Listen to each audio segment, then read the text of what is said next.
Hey, yo, what's decent? Yo, I have a crazy battle that I had the other day, and my opponent's gonna lead out with Sableye, as well as me leading out with Weavile. Now, this is interesting because I have not used a Mega Evolution in a Pokemon battle, I believe, aside from VGC in a long period of time.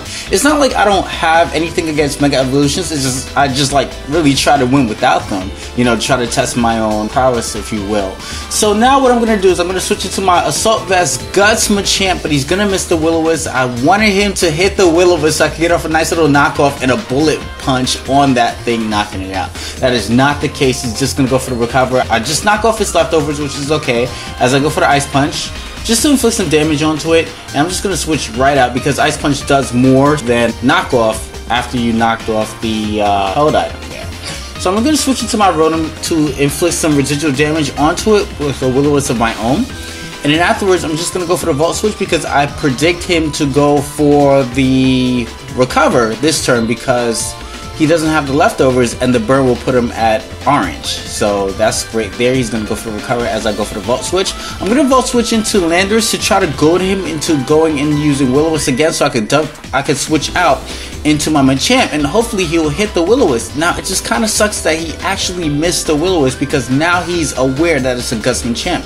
If his initial Will-O-Wisp would have connected, then there's no way of telling unless I go for the Cross Chop that I am a Guts Machamp. So now he's gonna go for the Will-O-Wisp again and he misses again. Only me! So I can't even rely on Will-O-Wisp when it comes to my opposition. That is crazy. So that Double Pulse is not going to do anything, and then afterwards, since I am faster than it, I am going to go for the Bullet Punch and knock it out. So that's great there. And in comes the Conch Elder, so I don't want some damage inflicted onto me with the Machamp, so I'm going to switch right out into my Landorus to intimidate it more. So if he goes for the knockoff, that's okay still. And he shows me Extra Sensory, and I'm like, oh shoot, Zoroark. Now, I have a question. If you have a shiny Zoroark, right? And let's say if the Pokemon you're copying isn't shiny, when you come into play, would you assume a shiny silhouette of the Pokemon that you're copying? I mean, wouldn't that like give it away that you're a Zoroark right away without you having to do anything? But then now he goes to the Extra Sensory as I went for the Cross Chop and I flinched. So now what I'm going to do is I'm going to go for the Bullet Punch just to make sure that it's not Focus Sash. I can just knock it off without it inflicting any damage onto me, provided that my Machamp bites the dust, which it does.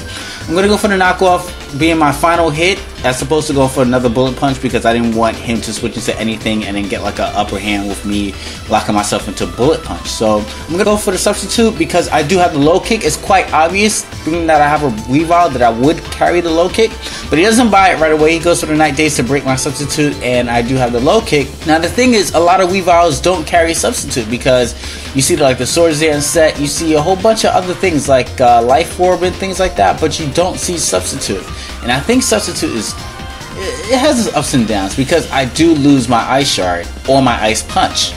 So now I'm just going to go into my Weavile, and in this case scenario, I know that he doesn't have a lot of things to switch into a Play Rough. I mean, he does have Glide Score, but I do have a lot of things for that, so it will give me an upper hand regardless of whether he switches or not in this case scenario. Now he switches into his Glide Score. What I'm going to do is I'm going to go into my Landorus to intimidate it before he decides to go for like a Toxic or whatever. So now he sets up a Substitute, he's poisoned, which is great for him. So I'm going to set up a layer of Stuff Rocks, and he's going to go and reveal that he has the Ice Fang, which is great too. That means that I don't have to rely on it being poison or so, more so for him stalling me out with this Protect thing. That's kind of what I wanted to happen, was for him to be exposed for my next Pokemon as he goes for Ice Fang and finishes off my Landorus, which is great.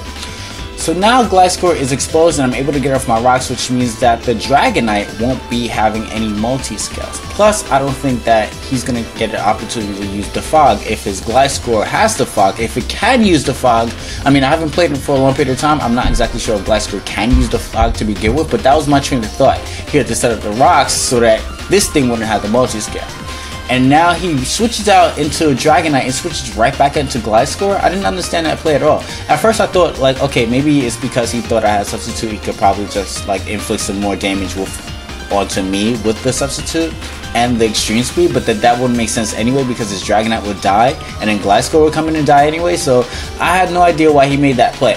So now I'm just going to Substitute so that I block the Will-O-Wisp, and then I'm just going to knock it off and claim a good game. So that was a crazy game.